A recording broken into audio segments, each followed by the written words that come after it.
North सी की ठंडी नीली लहरों के बीच एक ऐसी जगह है जहां इंसान पहली बार हवा और पानी से ईंधन बना रहा है, बिना आग के, बिना धुएं के। यही है एक्वावेंट्स, जर्मनी का वो साहसिक प्रोजेक्ट जो भविष्य की ऊर्जा को आकार दे रहा है।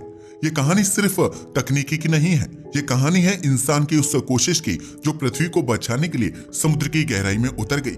जर्मनी के उत्तरी तट से लगभग 12 किलोमीटर दूर हेलगोलैंड और नॉर्डर्ने के बीच समुद्र के बीचों बीच एक विशाल ऊर्जा प्लेटफॉर्म बनाया जा रहा है। ये जगह इतनी दूर है कि वहां पहुंचने के लिए मौसम शांत होना जरूरी है, वरना लहरें ही जहाजों को पलट देती हैं। साल 2020 में जर्मनी ने घोषणा की थी, अब हम सिर्फ बिजली नहीं, ईंधन भी हवा से बनाएंगे। और उसी वक्त जन्म लिया इस विचार ने एक्वावेंट्स इनिशिएटिव। यह कोई एक प्रोजेक्ट नहीं बल्कि एक पूरा नेटवर्क है जिसमें 30 से ज्यादा कंपनियां, विश्वविद्यालय और रिसर्च संस्थान जुड़े हैं। इसका लक्ष्य है समुद्री हवा से ग्रीन हाइड्रोजन बनाना और फिर उसे पाइपलाइनों के जरिए जर्मनी के अंदर भेजना। कल्पना कीजिए, समुद्र में खड़ी एक विशाल विंड टरबाइन जिसकी ब्लेड 200 मीटर से भी लंबी है, जो हवा से बिजली बना रही है। लेकिन अब वो बिजली सीधे किसी शहर को नहीं जा रही, वो नीचे लगे इलेक्ट्रोलाइजर को ऊर्जा दे रही है, जो समुद्र के पानी को तोड़ रहा है, हाइड्रोजन निकाल रहा है और उसे स्टोर कर रहा है। यानी वहां बिजली नहीं भेजी जा रही, वहां ईंधन तैयार हो रहा है। इस प्रक्रिया में शून्य कार्बन उत्सर्जन यानी जीरो इमिशन होता है।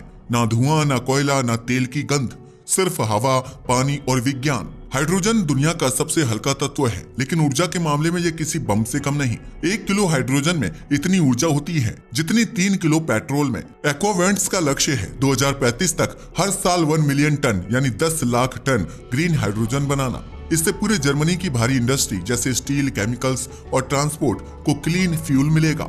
इस प्रक्रिया में इलेक्ट्रोलिसिस नाम की तकनीकी प्रयोग होती है। इसमें बिजली के जरिए पानी यानी H2O को 2 हिस्सों में बांटा जाता है, हाइड्रोजन H2 और ऑक्सीजन O2।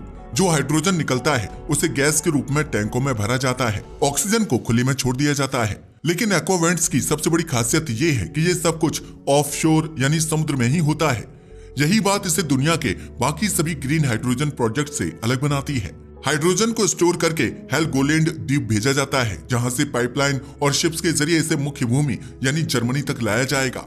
इस पूरी प्रक्रिया को एक्वाडक्ट्स पाइपलाइन कहा गया है। यह पाइपलाइन लगभग 400 किलोमीटर लंबी होगी, यानी बर्लिन से म्यूनिख की दूरी जितनी। यह यूरोप की पहली ऐसी पाइपलाइन होगी जो पूरी तरह ग्रीन हाइड्रोजन के लिए समर्पित होगी। जर्मनी ने यह लक्ष्य रखा है कि 2045 तक वो नेट जीरो एमिशन बन जाएगा, लेकिन उसके पास सीमित भूमि है और पहले से ही लाखों पवनचक्कियां जमीन पर लगी हुई हैं। इसलिए जर्मनी ने सोचा क्यों न ऊर्जा को वहीं बनाया जाए जहां हवा सबसे तेज चलती है, समुद्र के बीचों बीच। यही विचार एक्वावेंट्स की जड़ में है। यह प्रोजेक्ट दिखाता है कि क्लाइमेट चेंज से लड़ाई जमीन पर नहीं, समुद्र में भी लड़ी जा सकती है। हेलगोलैंड एक छोटा सा द्वीप है, लेकिन अब यह ग्रीन एनर्जी हब बन रहा है। यहाँ से तकनीशियन, इंजीनियर और वैज्ञानिक समुद्री पवनचक्कियों की निगरानी करते हैं। यह द्वीप अब दुनिया का पहला ऑफशोर हाइड्रोजन पोर्ट बनने जा रहा है। वहाँ बनाए जा रहे डॉक, स्टोरेज टैंक्स और पाइपलाइन कनेक्शन हर दिन इस भविष्य की तैयारी कर रहे हैं। जहाँ कल तक मछुआरे जाल डालते थे, आज वहाँ से ग्रीन फ्यूल निकलेगा। एक्वावेंट्स कोई साधारण प्रोजेक्ट नहीं है, यह समुद्र में खड़ा एक चलता फिरता ऊर्जा शहर है। यूरोपीय संघ इसे हाइड्रोजन वैली कहता है, एक ऐसा इलाका जहां पूरी ऊर्जा प्रणाली हाइड्रोजन पर चलती है। दुनिया भर के देश जैसे नॉर्वे, नीदरलैंड और डेनमार्क अब इसी मॉडल को अपनाने की योजना बना रहे हैं। लेकिन समुद्र के बीच खड़े इन विशाल टरबाइनों के नीचे सिर्फ तकनीकी नहीं, खतरा भी है, क्योंकि उत्तरी सागर का मौसम पल भर में बदलता है और जब 100 किलोमीटर प्रति घंटे की रफ्तार से तूफान उठता है तो इंसान और मशीन दोनों की हिम्मत की असली परीक्षा होती है। एक्वावेंट्स का अगला अध्याय वहीं से शुरू होता है, जहां हवा की ताकत ईंधन बनती है और तूफान बनता है दुश्मन। दिसंबर की ठंडी रात थी, उत्तर सागर की लहरें शांत थीं, लेकिन मौसम विज्ञानियों ने चेतावनी दी थी, स्टॉर्म इनकमिंग। कुछ ही घंटों में हवा की गति 120 किलोमीटर प्रति घंटा हो गई। समुद्र उफन पड़ा और एक्वावेंट्स की विशाल टरबाइनें तूफान की दिशा में झुकने लगी। वो पल पूरे प्रोजेक्ट के लिए परीक्षा था। क्या यह तकनीकी जो पृथ्वी को बचाने आई है खुद समुद्र के क्रोध से बच पाएगी? एक्वावेंट्स का हर टरबाइन 70 मीटर गहराई में जमी स्टील की नींव पर टिका है, लेकिन खारा पानी, तेज हवाएं और लगातार बदलता तापमान, इन सब का मतलब है कि कोरोजन यानी जंग हमेशा एक छिपा हुआ दुश्मन है। इंजीनियर्स ने इसके लिए खास तकनीकी अपनाई। हर टरबाइन के नीचे कैथोडिक प्रोटेक्शन सिस्टम लगाया गया है। यह एक इलेक्ट्रिक शील्ड बनाता है जो स्टील को जंग से बचाता है। साथ ही टरबाइन्स के भीतर लगे स्मार्ट सेंसर्स लगातार वाइब्रेशन, टेम्परेचर और सॉल्ट लेवल को मापते रहते हैं। अगर कहीं जरा सा भी बदलाव आता है तो हेलगोलैंड कंट्रोल सेंटर को तुरंत अलर्ट भेजा जाता है। एक्वावेंट्स की खासियत यह है कि इसे अनमैन्ड यानी बिना किसी व्यक्ति की उपस्थिति में चलने के लिए डिजाइन किया गया है। जहां सामान्य पवनचक्कियों की मरम्मत के लिए टीम को हेलीकॉप्टर से भेजना पड़ता है, वहीं एक्वावेंट्स के टरबाइन खुद अपनी हालत रिपोर्ट करते हैं। वो खुद बताते हैं, मुझे सर्विस चाहिए, मेरे बियरिंग में दिक्कत है या मेरे इलेक्ट्रोलाइजर का तापमान बढ़ रहा है। यानी इंसान नहीं, मशीन खुद बोलती है। लेकिन समुद्र के बीच जब तूफान आता है तो कोई सेंसर नहीं बता सकता कि अगली लहर कितनी ऊंची होगी।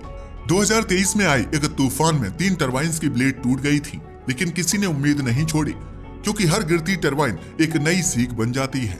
एक्वावेंट्स में जो हाइड्रोजन बनता है वो पीईएम इलेक्ट्रोलाइजर से निकलता है। पीईएम मतलब प्रोटॉन एक्सचेंज मेम्ब्रेन। ये साधारण मशीन नहीं है, यह समुद्री पानी को पहले फिल्टर करती है, फिर बिजली से उसे विभाजित करती है। पहले वैज्ञानिक सोचते थे कि समुद्री पानी में मौजूद नमक इलेक्ट्रोलाइजर को नुकसान पहुंचाएगा, लेकिन एक्वावेंट्स टीम ने इसके लिए एक खास डिसैलिनेशन यूनिट लगाया जो पानी को शुद्ध करता है और फिर प्रक्रिया शुरू करता है। हर दिन यह सिस्टम 1 लाख लीटर पानी को हाइड्रोजन में बदलता है और यही हाइड्रोजन भविष्य की कारों, ट्रेनों और फैक्ट्रियों को चलाएगा। एक्वावेंट से निकलने वाली गैस को पाइपलाइन के जरिए विल्हेल्म्स हाफन बंदरगाह तक भेजा जाएगा। यह जर्मनी का नया हाइड्रोजन टर्मिनल है। वहां से यह ईंधन यूरोप के अन्य देशों नीदरलैंड, बेल्जियम और फ्रांस तक भेजा जाएगा। इसे यूरोपियन हाइड्रोजन बैकबोन कहा जाता है, एक नेटवर्क जो पूरे महाद्वीप को हाइड्रोजन से जोड़ेगा। इसका मकसद है यूरोप को रूस के गैस पर निर्भरता से मुक्त करना। यानी एक्वावेंट्स सिर्फ एक वैज्ञानिक प्रोजेक्ट नहीं, बल्कि एनर्जी फ्रीडम की शुरुआत है। आज जर्मनी की स्टील इंडस्ट्री दुनिया की सबसे बड़ी कार्बन एमिशन देने वाली इंडस्ट्री है, लेकिन अब वही फैक्ट्रियां हाइड्रोजन रिडक्शन तकनीकें अपनाने जा रही हैं।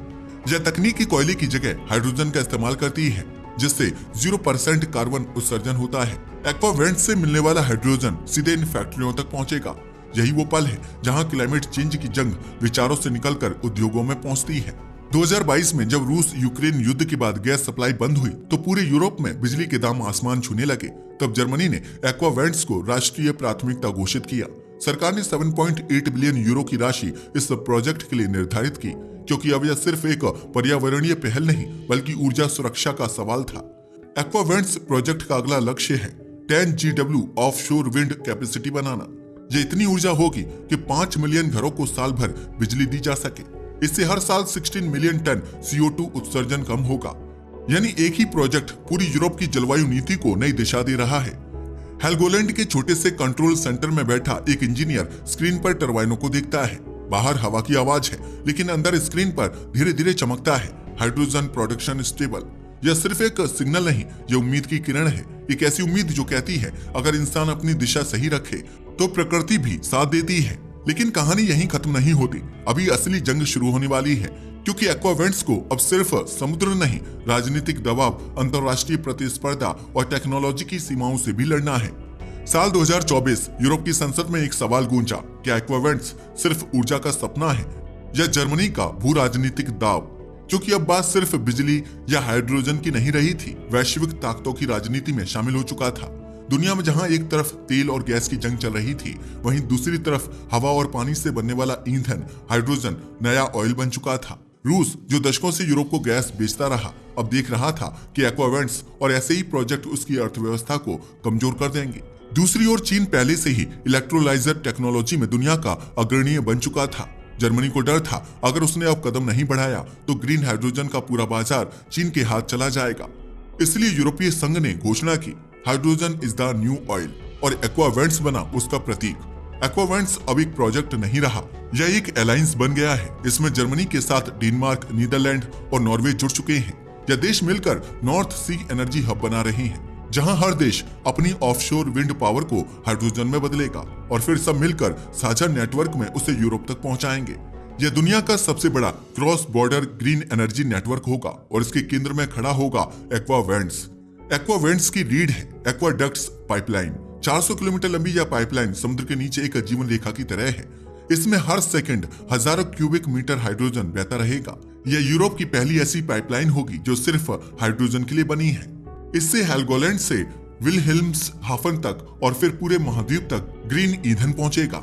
लेकिन इसके निर्माण के दौरान एक नई चुनौती सामने आई, हाइड्रोजन लीकेज रिस्क, क्योंकि हाइड्रोजन सबसे हल्का तत्व है और जरा सी दरार में भी निकल सकता है।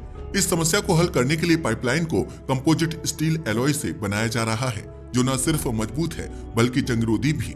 एक्वावेंट्स को अब तक 7.8 बिलियन यूरो का निवेश मिला है, लेकिन यह रकम सिर्फ शुरुआत है। पूरे नेटवर्क के लिए लगभग 30 बिलियन यूरो की जरूरत होगी। जर्मन सरकार ने इसे नेशनल हाइड्रोजन स्ट्रेटेजी 2030 में शामिल किया है। यूरोपीय संघ ने भी इसे प्रोजेक्ट ऑफ कॉमन इंटरेस्ट घोषित किया है, यानी इसे प्राथमिकता और विशेष सुरक्षा मिलेगी। लेकिन आलोचक कहते हैं यह प्रोजेक्ट अमीर देशों का खेल है, गरीबों के लिए नहीं। जवाब में जर्मनी का कहना है, अगर हम जलवायु परिवर्तन से नहीं लड़े तो गरीब ही सबसे पहले मरेंगे। एक्वावेंट्स का असर सिर्फ फैक्ट्रियों तक सीमित नहीं रहेगा। जर्मनी पहले ही अपनी हाइड्रोजन ट्रेन्स चला चुका है, कोराडिया आइलैंड, जो पूरी तरह हाइड्रोजन पर चलती है। यह ट्रेन सिर्फ पानी की भाप छोड़ती है, कोई कार्बन नहीं। और अब जब एक्वावेंट्स का उत्पादन शुरू होगा तो ये ट्रेनें, बसें, ट्रक सब इसी ग्रीन हाइड्रोजन से चलेंगे। यानी जो ऊर्जा पहले समुद्र के बीच हवा में थी, अब वो जमीन पर इंसानों को आगे बढ़ा रही होगी। एक्वावेंट्स पूरी तरह आर्टिफिशियल इंटेलिजेंस और ऑटोमेशन से नियंत्रित है। हर टरबाइन, हर इलेक्ट्रोलाइजर, हर वाल्व सेंसर से जुड़ा है। डेटा सीधे हेल्गोलैंड कंट्रोल टावर और बर्लिन के मुख्य सर्वर तक पहुंचता है। एआई सिस्टम मौसम, लहरों और ऊर्जा उत्पादन का पूर्वानुमान लगाता है। अगर तूफान आने वाला है तो वो पहले से टरबाइनों का एंगल बदल देता है। ये वही तकनीकी है जो अब समुद्र को सिर्फ नेचर नहीं बल्कि एनर्जी मशीन में बदल रही है। कई पर्यावरणविदों ने सवाल उठाया कि क्या इतने बड़े प्रोजेक्ट से समुद्री जीवन प्रभावित नहीं होगा। इसका जवाब एक्वावेंट्स ने वैज्ञानिक निगरानी से दिया। समुद्र तल पर बनाए गए आर्टिफिशियल रीफ्स अब मछलियों और समुद्री पौधों का नया घर बन गए हैं। जहां पहले खाली रेत थी, अब वहां नई प्रजातियां पनप रही हैं। यानी इंसान ने पहली बार ऐसा प्रोजेक्ट बनाया है जो ऊर्जा भी दे रहा है और प्रकृति को भी लौटा रहा है। विशेषज्ञों का अनुमान है कि 2050 तक हाइड्रोजन दुनिया की कुल ऊर्जा का 25% हिस्सा बन जाएगा और तब एक्वावेंट्स, जो आज समुद्र में एक प्लेटफॉर्म है, कल पूरी हाइड्रोजन इंडस्ट्री का दिल बन जाएगा। यह जर्मनी को सिर्फ पर्यावरण का नेता नहीं बल्कि ऊर्जा महाशक्ति बना देगा। रात के अंधेरे में उत्तर सागर शांत है। लहरों के बीच खड़े विंड टरबाइन घूम रहे हैं। उनकी लाल लाइटें दूर से टिमटिमा रही हैं। हवा बह रही है और उसके साथ बह रहा है इंसान का सपना। हवा से ईंधन, पानी से शक्ति और बिना प्रदूषण का जीवन। एक्वावेंट्स अब सिर्फ जर्मनी का प्रोजेक्ट नहीं रहा, यह मानव सभ्यता की उस दिशा का प्रतीक है जहां विज्ञान और प्रकृति एक साथ सांस लेते हैं। कभी तेल ने दुनिया को युद्धों में झोंका था, अब शायद हाइड्रोजन उसे शांति सिखाएगा। और उस शांति का पहला दीपक समुद्र की लहरों के बीच जर्मनी के तट पर जल चुका है। एक्वावेंट्स। दोस्तों, आपको क्या लगता है, क्या आने वाला भविष्य अब हाइड्रोजन ईंधन का होगा? क्या पेट्रोल डीजल का दौर अब जाने वाला है? हमें नीचे कमेंट करके जरूर बताइएगा। आज के लिए बस इतना ही। वीडियो पसंद आया हो तो इसे लाइक और शेयर करें। धन्यवाद।